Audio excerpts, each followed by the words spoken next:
Eh, Selamat siang, saya ucapkan kepada Bapak Ibu semuanya. Alhamdulillah, pada kesempatan yang hari ini kita masih diberi nikmat sehat sehingga bisa melakukan aktivitas kegiatan belajar mengajar. Nikmat sehat tersebut kita patut syukuri karena apa? Dengan nikmat sehat kita bisa menjalankan kegiatan rutinitas kita sebagai seorang pendidik. Yang selanjutnya selawat dan salam tak lupa kita sambung aturkan di junjungan Nabi Muhammad SAW. Mudah-mudahan kita mendapatkan syafaatnya di akhirat nanti. Tentunya di sini saya perkenalkan dulu, nama saya Bu Sumarno, SPD dari SD Negeri 229, mengikuti kegiatan guru penggerak. Pada siang hari ini saya akan melakukan mempraktekkan yang sudah saya dapat, yaitu menerapkan praktik baik yang akan kita laksanakan di sekolah kita masing-masing. Tentu sebagai seorang pendidik kita harus update apa? Update ilmunya, karena dunia sekarang, dunia anak sekarang dengan dunia kita sangat jauh berbeda. Jadi kodrat anak itu ada dua, yaitu kodrat alam dan kodrat zaman. Zaman kita dengan zaman anak sekarang tentu sangat berbeda. Makanya kita dituntut untuk selalu memperbarui ilmu supaya bisa nanti untuk mendidik anak-anak generasi kita menjadi lebih baik. Baiklah, di sini sedikit yang akan saya sampaikan dulu. Memiliki 5 dasar kita hidup itu, ya, kebutuhan dasar manusia itu ada 5. Sebelumnya saya juga belum paham kebutuhan dasar yang mana yang akan kita dapatkan kepada anak-anak. Di situ ada 5 dasar, yaitu yang pertama itu bertahan hidup. Bukan di bertahan hidup, ya. Jadi 5 kebutuhan dasar itu bertahan hidup secara bersifat fisiologis, yaitu untuk hidup contohnya apa? Sehat, rumah, makanan. Nah, itu untuk kebutuhan dasar manusia yang pertama, kebutuhan hidup. Yang kedua, kebutuhan dasar apa lagi? Mungkin dari Bapak Ibu yang lainnya ada yang sudah memahami kebutuhan dasar tersebut. Selain bertahan hidup, nah kalau tidak ada coba digeser ke. Yang kedua yaitu kasih sayang. Kita sebagai manusia tak lepas membutuhkan rasa kasih sayang, terutama kepada anak-anak. Tentu sangat membutuhkan kasih sayang dari kita sebagai seorang pendidik. Kebutuhan rasa kasih sayang akan bisa diterima. Yang ketiga, selain rasa kasih sayang, ada juga kebutuhan penguasaan atau pengakuan dari anak tersebut mampu dalam bidang apa, itu nanti ada kebutuhan penguasaan. Yang berikutnya, kesenangan. Nah, sesuai dengan kodrat anak tadi, anak itu belajar memerlukan kesenangan. Contoh senang dalam hal apa? Ketika mereka sedang bermain, ya membutuhkan kesenangan, bisa bertemu dengan teman-temannya. Senang ketika nanti dalam permainannya, misalnya dia memenangkan kegiatan bermain tersebut. Dan juga senang tentu dalam kegiatan belajar. Jadi kita harus menciptakan rasa senang dulu terhadap anak-anak ketika dalam proses pembelajaran. Kemudian yang berikutnya, Sudah 5 tadi ya. 5 kebutuhan dasar tersebut harus bisa kita pahami agar anak-anak ketika mereka belajar apa yang mereka butuhkan, kita bisa membimbing, bisa mengarahkan supaya anak tersebut bisa sukses sesuai dengan kodrat alamnya dan kodrat jatuhnya, sesuai filosofi diajar di Batak. Jadi kodrat alam anak tersebut bermacam-macam, misalnya dari daerah asalnya yang daerah pegunungan. Dengan kita yang daerah seperti ini tentu alamnya berbeda, jadi tidak bisa disamakan. Nanti ketika anak tersebut kita menerima peserta didik dari daerah lain, misalnya beda dengan daerah kita, itu tentu juga berbeda dulu.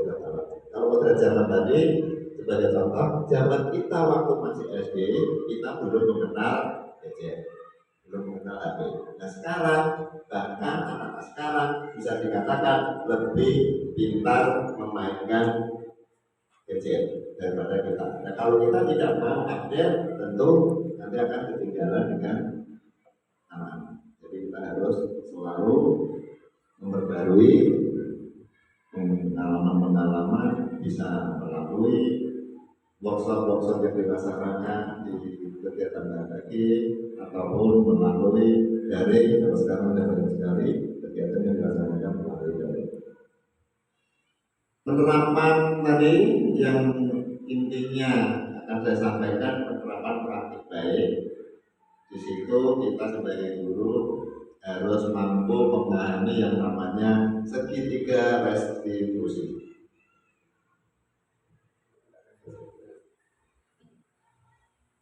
Posisi kontrol dulu ya. Nah posisi kontrol sebelum itu kita sebagai pendidik harus memahami posisi kontrol. Posisi kontrol yang bagaimana? Ada motivasi eksternal dan motivasi internal atau intrinsik. Di situ ada dipilah menjadi 2, identitas gagal dan identitas yang berhasil. Kita diharapkan menjadi pendidik supaya menjadi identitas berhasil. Sebagai contoh,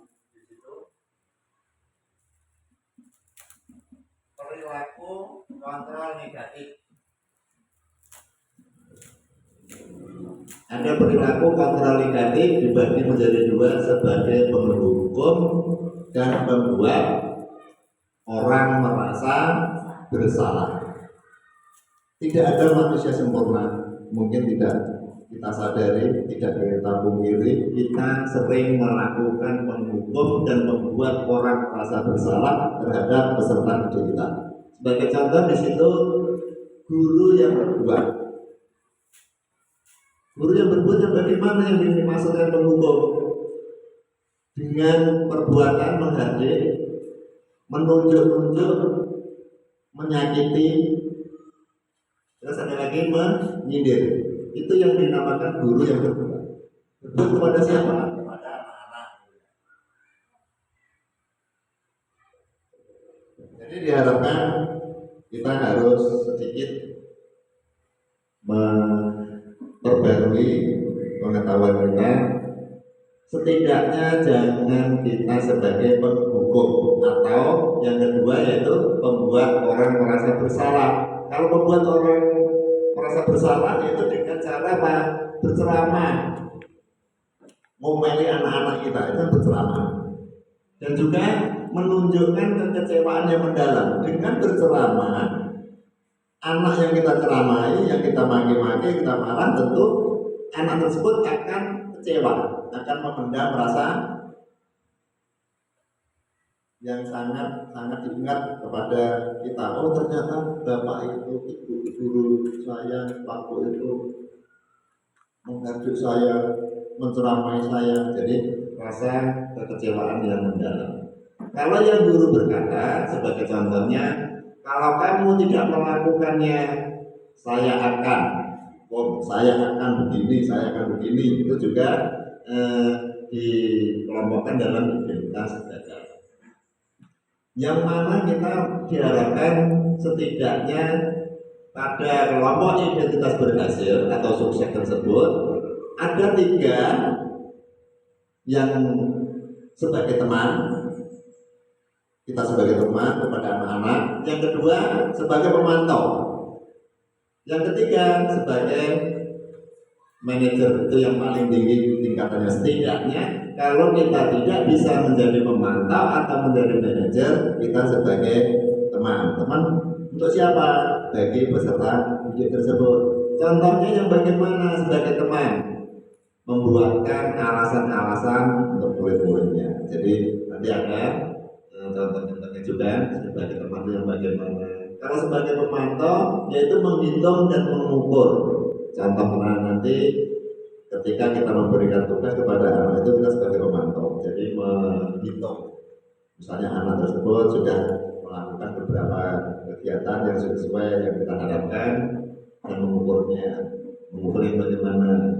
Kemudian manajer, kalau kita bisa menjadi pendidik yang mengontrol dirinya sebagai manajer, itu yang sangat diharapkan. Yang berikutnya hasilnya dari tadi guru yang berbuat dengan membentak-bentak tadi, hasilnya yaitu memberontak, menjadi apa itu sebagai berdendam kepada kita tentunya, karena suka marah-marah. Nah, sekarang tidak bisa kalau seperti itu, tidak benar-benar. Dan yang di situ yang muridnya berkata, saya tidak peduli. Nah, anaknya akan menjawab, saya tidak peduli kalau sudah merasa jengkel tadi. Dampaknya bagaimana? Dampaknya akan mengulangi kesalahan-kesalahan yang berulang kali, kesalahan yang sifatnya sama. Kemudian untuk yang sebagai manajer dari dampak murid tadi akan mengulangi, kita tugasnya mengevaluasi diri bagaimana menjadi diri yang lebih baik. Nah, sampai di sini ada yang Bapak Ibu tanyakan dulu sebelum kita kupas materi yang lainnya. Seperti apa yang diharapkan kita sebagai pendidik dengan menerapkan praktik baik yang akan kita terapkan di sekolah. Kalau ada pertanyaan boleh ditanyakan. Praktik baik yang mana? Kita semua sudah menjalankan praktik baik Bapak Ibu, tapi mungkin kita belum paham, oh ini ternyata yang sudah kita lakukan itu masuk ke kelompok yang ini. Praktik baik yang ini harusnya dirubah seperti ini. Kalau ada boleh tanyakan dulu, mungkin pengalaman Bapak Ibu lebih dari saya dapat dari webinar ataupun dari workshop yang sudah diikuti.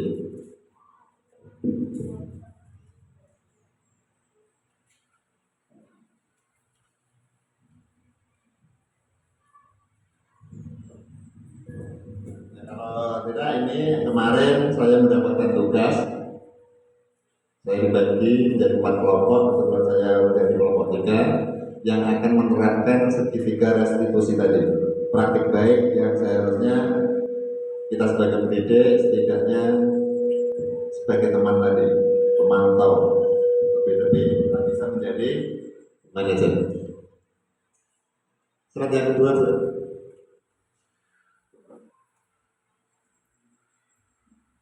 di situ disediakan kasus. Kemarin saya pelajari 4 kasus, 1, kasus 2, kasus 3. Kebetulan saya kelompok 3, saya mengupas yang di kasus 3. Nah, ini sebagai contoh di kasus 1 itu mungkin sudah ketemu ketika kita di kelas masing-masing. Menganalisis kasus-kasus yang disediakan berdasarkan konsep inti dalam budaya positif. Kasusnya yaitu misalkan berdasarkan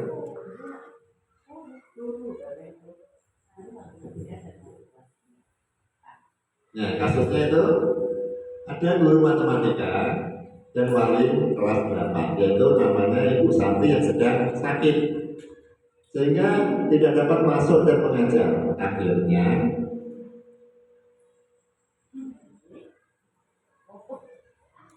dicarikan guru pengganti. Pernah ya kita kalau tidak berangkat, tidak seperti di guru SMP, walaupun kita sebagai guru di SD, misalnya kita tidak berangkat, pasti akan dicarikan guru pengganti yang masuk kelas. Nah kemudian Ibu Eni baru 2 tahun menjadi guru SMP. Beberapa murid perempuan yang namanya Vivi dan Natali mengetahui hal ini dan mulai menggunakan kesempatan dan bersikap seenaknya. Itu tertawa dan tidak mengindahkan kehadiran Bu Eni tadi, karena merasa Bu Eni menggantikan tadi. Jadi si Vivi dan Natali tadi mengecek lah bahasanya kita yang bukan dipahami. Kemudian Bu Eni mencoba menyapa 2 anak tersebut, Vivi dan Natali, sambil mengingatkan mereka untuk tetap fokus pada pekerjaan tugas, yaitu dengan kalimat contohnya, ayolah tugasnya dikerjakan. Nanti ibu ditegur bapak kepala sekolah kalau kalian tidak kerjakan tugas. Tolong bantu ibu ya. Namun Vivi dan Natali malah jadi tertawa. Ibu, santai saja bu. Mereka tidak mengerjakan tugas dan malah mengobrol. Jadi tidak mengindahkan yang disampaikan oleh Bu Eni tadi. Keesokan harinya Ibu Santi memanggil kedua anak tersebut serta menanyakan tentang laporan. Nah, Ibu Santi yang menanyakan apakah mereka bersedia melakukan perbaikan permasalahan yang ada. Vivi dan Natali sempat ragu-ragu dan membela diri, namun pada akhirnya mengatakan akan meminta maaf. Ibu Santi menanggapi bahwa tindakan itu boleh saja dilakukan. Dia merasa sungguh-sungguh ingin meminta maaf. Jadi Vivi dan Natali tadi ada keinginan meminta maaf. Nah, dari permintaan maaf tersebut itu boleh-boleh saja, sah-sah saja. Namun apa? Ya kita lanjutkan dulu. Namun Ibu Santi menanyakan lagi, apa yang mereka bisa lakukan untuk menggantikan rasa tidak dihormati oleh Ibu Santi tadi? Apa yang akan mereka lakukan? Mereka berdua tadi ya. Kemudian baik Vivi maupun Natali mengakui bahwa perilaku mereka tidak sesuai dengan keyakinan kelas. Sudah tidak asing lagi dengan kesepakatan kelas, Bapak Ibu. Kita sudah menerapkan di sekolah ya, namanya kesepakatan kelas. Kesepakatan kelas dan keyakinan kelas hampir sama, bedanya tipis sekali. Yang diharapkan bukan keyakinan, ya bukan kesepakatan. Yang diharapkan kita sebagai pendidik itu kita mengharapkan yang namanya keyakinan kelas. Kalau kesepakatan sudah banyak sekali yang menerapkan, misalnya ada 5 atau 10 dituliskan di depan kesepakatan kelas. Yang diharapkan kita di sini dengan budaya positif tadi, kita bisa menjadikan dari kesepakatan menjadi keyakinan. Nanti kita belajar ini kita kasus dulu. Kemudian setelah menanyakan, mereka bisa menggantikan atau dihormati tadi ya, mengusulkan. Setelah dipikir-pikir, Natali dan itu mengusulkan bagaimana kalau mereka mengadakan sebuah diskusi kelompok dengan teman-teman sekelasnya. Tema yang mereka pilih adalah penerapan keyakinan kelas. Sudah ada kesepakatan tadi ya, yang dipilihnya keyakinan kelas, terutama tentang sikap saling menghormati dan menerima atau bagaimana penerapannya di kehidupan sehari-hari di sekolah. Usulan kedua adalah mengirimkan email kepada Ibu Eni tentang gagasan yang mereka tersebut. Sekarang sudah zamannya teknologi tadi, dia memberikan laporan kepada ibu gurunya itu melalui pesan email, karena sudah ini kasusnya diambil dari anak SMP. Kemudian mereka memberitahu Bu Eni bahwa mereka telah memberitahu kepala sekolah, Pak Hasan, bila lain waktu ada guru yang tidak hadir, mereka akan mengusulkan sebagai guru pengganti. Itu kasusnya tadi. Kemudian yang slide berikutnya,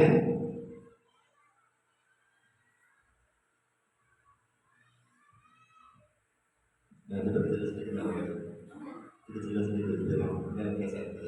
di situ ada kasus satu tadi, ada Ibu Eni, Bibi dan Natali serta bahasa.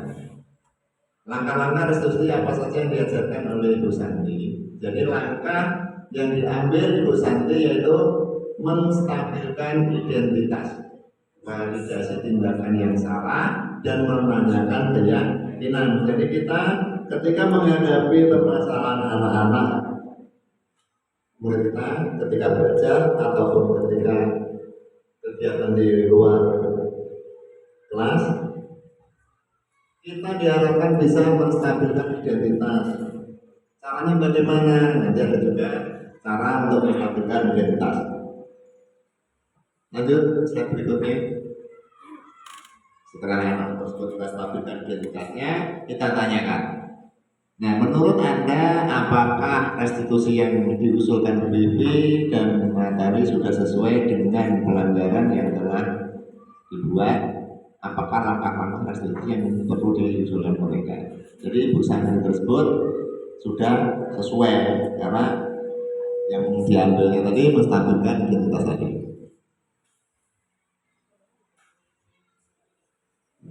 Validasi tindakan yang salah dengan menanyakan keyakinan kelas yang bagian kanan. Yang bagian kiri itu yang tindakan yang salah. Ibu Santi menanyakan apakah mereka bersedia melakukan memperbaiki kesalahan yang ada. Bibi dan Natali sempat ragu-ragu dan membela diri, namun pada akhirnya mengatakan meminta maaf. Seharusnya yang kita harapkan yaitu menanyakan keyakinan.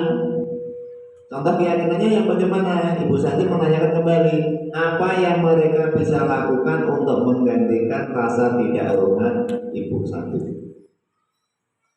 Contohnya tadi kan si Bibi dan Natali tadi kan mencemooh.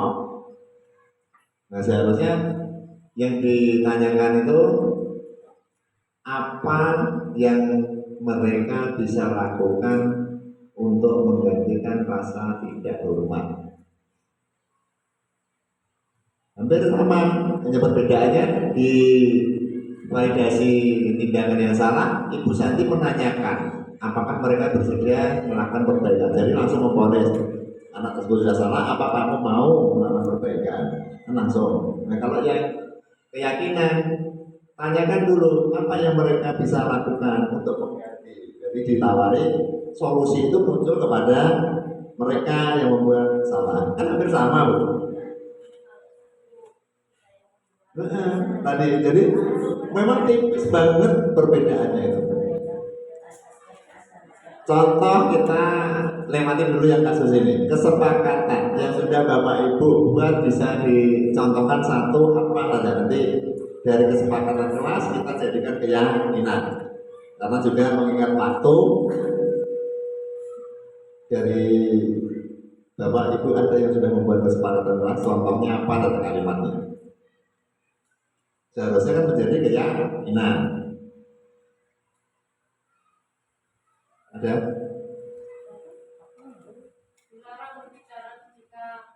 Dilarang berbicara. Kita ambil pendeknya, dilarang berbicara. Ya, kita ambil kalimatnya kan tidak perlu panjang. Misalnya, dilarang berbicara atau dilarang ribut ketika belajar. Tidak boleh menggunakan kata dilarang. Karena kita akan merubah menjadi keyakinan. Keyakinan itu hal baiknya. Contoh tadi dilarang ribut atau dilarang berbicara saat belajar berlangsung. Berbicara.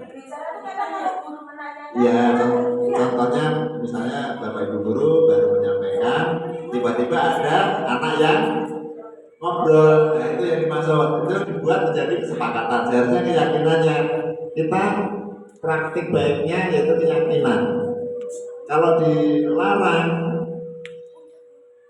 keyakinannya bagaimana sebelum nenek dicontohkan? Menjadi apa? Iya, kita menjadi keyakinan.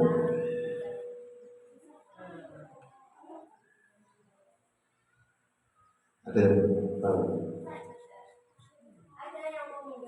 Ada yang menggantikan.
Ini sambil di apa?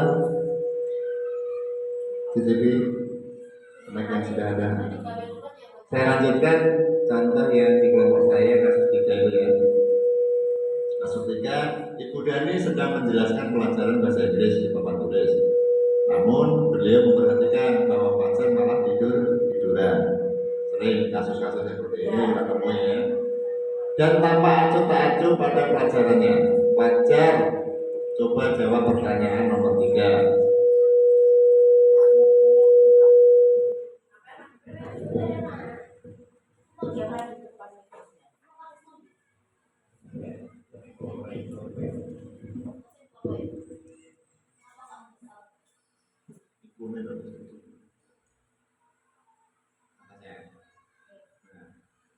Disuruh menjawab nomor 3, kemudian maju ke depan dan kerjakan di papan tulis.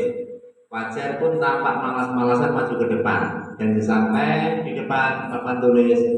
Fajar dengan diam terpaku sambil memegang buku bahasa Inggrisnya dan memainkan spidol di tangannya seperti anak yang bengong tadi. Karena tidak fokus, tidak konsentrasi, tidak peduli dengan bapak ibu guru yang sedang menjelaskan. Kemudian ayo Fajar, makanya jangan tidur-tiduran, lain kali perhatikan. Sudah sana duduk kembali, kira-kira siapa yang bisa? Fajar pun kembali duduk di bangkunya. Hal seperti ini sudah seringkali terjadi pada wajar, seperti tidak memperhatikan acuh tak acuh, dan nilai-nilainya pun tidak terlalu baik untuk pelajaran bahasa Inggris. Pada saat ditegur oleh Ibu Dani, wajar hanya menjawab, tidak tahu Bu. Ibu Dani pun menjawab lirik, gimana kamu wajar, kamu tidak kasihan sama ibu ya. Ibu sudah capek-capek mengajarkan kamu, tidak kasihan sama ibu. Dan wajar pun diam membisu. Mungkin kita juga pernah mengalami ya. Tidak ada manusia yang sempurna lagi, kesalahan-kesalahan seperti ini. Kalau untuk pendidikan sekarang kita berkata atau berbicara seperti yang di kasus 3 ini tidak diperbolehkan. Jadi kadang bertentangan sekali anak-anak sekarang itu diajak keras melawan, diajak kita sebagai teman juga malah manja.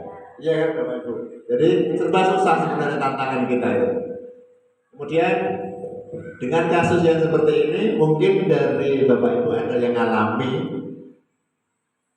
Karena kemarin saya pilihnya memang kasus 3 dengan teman-teman itu sepertinya kalau kita sebagai di tingkat SD itu banyak sekali yang terjadi seperti itu. Nah, bagaimana setelah terjadi dengan contoh kasus 3 itu? Kita sebagai apa posisi kontrol yang diambil oleh Bu Dani lagi dalam pendekatan pajak? Kasus tadi, kalau kita sebagai Bu Dani, pendekatannya kepada pajak, posisi kontrol itu yang sesuai itu membuat rasa bersalah yang ditegaskan dengan kata-kata, gimana kamu pajak? Kamu tidak kasihan sama ibu ya? Ibu sudah capek-capek mengajarkan kamu, tidak kasihan sama ibu. Itu termasuk membuat rasa bersalah dengan mengucapkan kata-kata tersebut. Kemudian yang posisi kontrol sebagai pemantau itu dijelaskan tadi ada kalimat di sana. Hal seperti ini sudah seringkali terjadi pada wajar. Sepertinya tidak memperhatikan atau tak acuh dan nilai-nilainya pun tidak terlalu baik untuk belajar bahasa Inggris. Kita kan sebagai pemantau, ya wajar tadi ketika disuruh maju dia malasan, sampai di depan malah bengong. Nah kita sudah mengamati kita sebagai pemantau. Kemudian yang kedua itu kebutuhan kasih sayang dan rasa yang diterima. Tadi ada 5 kebutuhan dasar manusia. Kebutuhan kasih sayang dan rasa diterima. Slide berikutnya.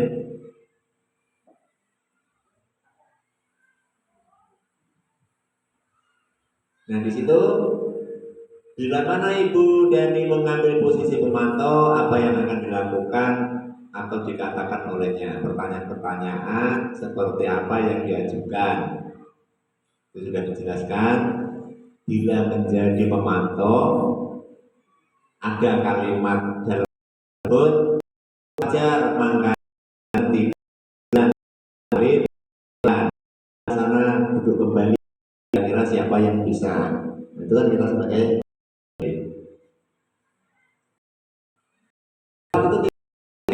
yaitu menggali informasi terhadap permasalahan yang dialami wajar. Tindak lanjutnya ketika menemukan kasus yang seperti kasus 3 yang saya paparkan kelompok saya, yaitu kita memanggil wajar untuk mengkonfirmasi permasalahan yang dialami wajar. Jadi wajar tersebut kita panggil dulu. Yang kedua, berkolaborasi dengan guru BK. Kalau kita di SD tidak ada guru BK, biasanya yang menangani tetap wali kelas masing-masing atau dengan rekan sejawat yang kita anggap lebih senior dari kita. Karena guru SD itu harus segalanya dikuasai atau multi-talent. Dia jadi guru BK, jadi guru bidang studi. Nah, semuanya harus kita kuasai. Kemudian tindak lanjut yang ketiga itu mengkomunikasikan permasalahan yang dialami wajar kepada pihak orang tua untuk dicarikan solusi bersama. Kalau tidak bisa diselesaikan dengan warga sekolah, kita berkolaborasi dengan orang tua. Yang keempat, memantau perkembangan atau perubahan sikap. Setelah ada tindak lanjut, kita pantau perkembangannya bagaimana, si puzzle tadi sudah berubah atau masih sama. Nah itu yang kasus 3-nya. Yang berikutnya itu ada kasus 4 dan kasus 1 sampai 4 ada. Kita kembali lagi tadi yang kesepakatan kelas dan keyakinan kelas tadi Bapak Ibu supaya lebih paham. Kira-kira bagaimana perubahannya menjadi keyakinan kelas dari kata atau kalimat jangan ribut di dalam kelas ketika belajar. Jadikan keyakinan, hal baiknya, hal positifnya. Saya contohkan, tidak boleh membuang sampah sembarangan. Kita juga buat kesepakatan seperti itu kan, tidak boleh membuang sampah sembarangan. Keyakinannya menjadi buanglah, ajakan. Kalau keyakinan itu masuk ajakan, masih sama, buanglah sampah di tempatnya. Masih perintah, ajakan. Menjaga kebersihan. Padahal sama kan, tidak boleh membuang sampah. Atau tadi jangan buang sampah sembarangan. Kesepakatan kelasnya kita rubah menjadi keyakinannya menjadi menjaga kebersihan. Jadi harapan kita kesepakatan kelas kita jadikan menjadi keyakinan kelas. Dari contoh itu tadi bisa dipahami Bu.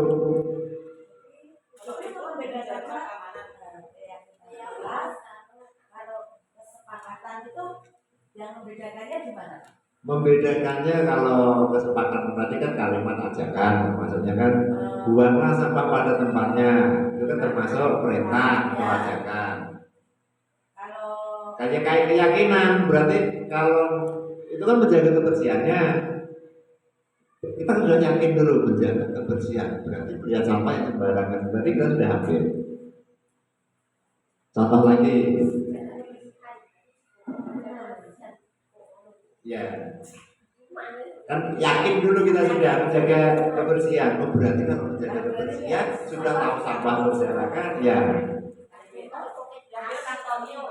Ada contoh kesepakatan yang Bapak Ibu buat. Kita rubah sedikit-sedikit dari keyakinan. Nah tadi sebagai contoh dari Bu Mimpi, menjaga keamanan atau menjaga kenyamanan. Nah, kan bedanya tipis kan? Iya kan? Tadi tidak boleh ribut. Keyakinannya menjadi menjaga keamanan, kenyamanan, atau menjaga ketertiban. Coba bisa dibuatkan lagi kesepakatan kelas. Nanti kita cari bareng-bareng menjadi keyakinannya seperti apa.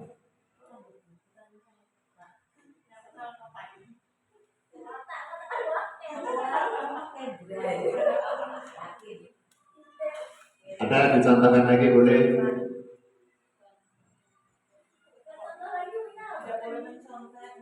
Tidak boleh mencontek. Kesepakatannya tidak boleh mencontek. Kita rubah menjadi keyakinannya. Ayo, belajar yang sungguh-sungguh, bisa percaya diri. Jadi hal baik namanya keyakinan kelas. Makanya kita judulnya di modul 1.4 itu budaya positif.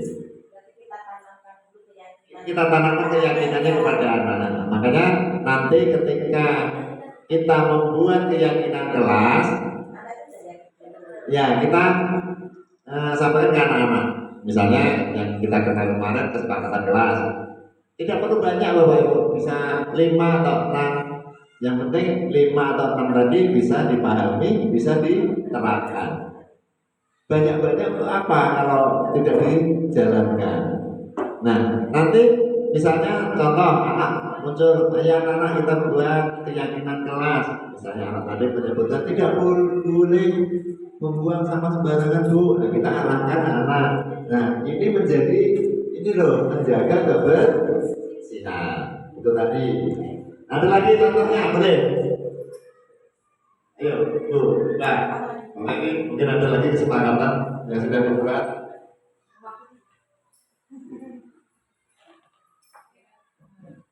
Atau Bu Sari, kesepakatan yang sudah dibuat apa?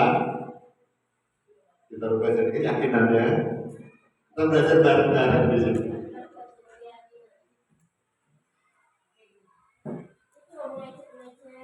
Nah, contohnya mengecer berarti tidak boleh berkata kotor atau tidak boleh membuli. Nah, keyakinannya menjadi apa? Tidak boleh membuli. Menjaga. Ayo. Menjaga. Ya tadi menjaga perasaan, boleh menjaga perasaan. Kalau kita mengatakan kata-kata yang membuli kita supaya kita menjaga perasaan dan supaya tidak si yang dibully tadi tersinggung, menjaga hati. Karena kita harus tahu tadi 5 kebutuhan dasar tadi, butuh hidup, kasih sayang,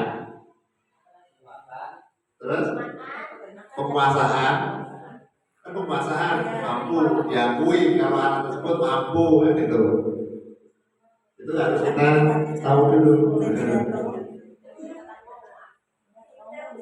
Nah, setelah kita tahu 5 kebutuhan dasar hidup tadi, baru kita membuat hal baiknya, praktik baiknya yang diterapkan kepada anak. Tidak boleh apa tadi membuli tadi.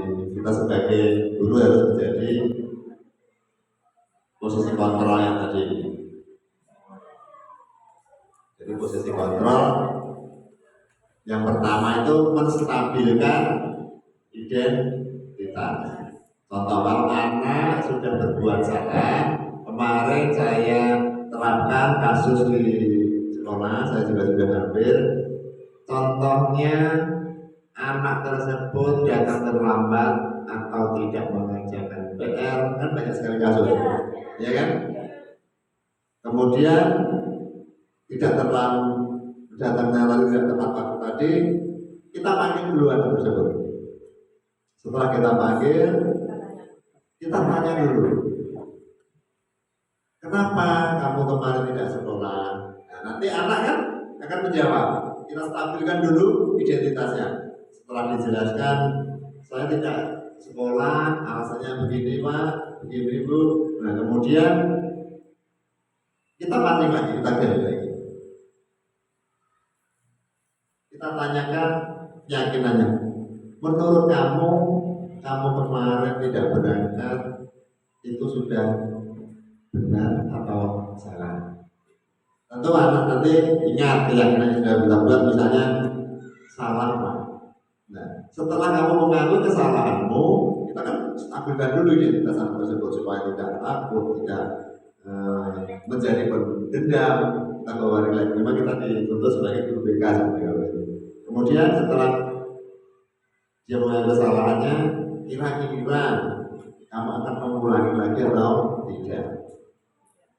Nah, kalau tidak, setelah kamu mengaku kesalahannya, apa yang bisa kamu perbaiki dari kesalahan tersebut? Maka terus kita pancing. Nah, tujuannya kita sebagai puncaknya tadi manajer. Setidaknya tidak ke manajer, minimal jadi teman dulu. Setelah jadi teman, jadi pantau. Nah, tujuannya yang diharapkan puncaknya itu sebagai manajer. Manajer itu tidak harus, contohnya kepala sekolah, tidak harus pengawas. Kita di dalam kelas ya harus bisa. Iya, itu sebagai manajer. Jadi harapannya Kita sebagai pendidik itu memimpin masa depan, memimpin kepada peserta didik kita. Ada yang mau ditanyakan Bapak Ibu? Sedikit tentang tadi praktik baik.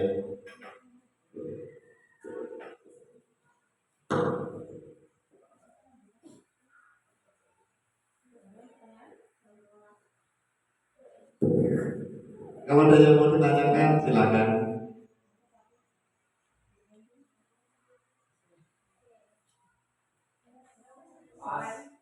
Kalau tidak ada, karena kesibukan atau waktu yang sudah siang, sudah mepet, Bapak Ibu juga ke kelas masing-masing. Mungkin sedikit yang bisa saya sampaikan tadi, harapan saya kita mulai melakukan perubahan sedikit demi sedikit. Mudah-mudahan menjadi pendidik yang berkualitas agar anak-anak juga menjadi anak-anak yang cerdas. Dari awal hingga akhir mungkin ada penyampaian yang kurang berkenan, ada kata-kata yang tidak pas. Saya mohon maaf. Saya akhiri. Wassalamualaikum warahmatullahi wabarakatuh.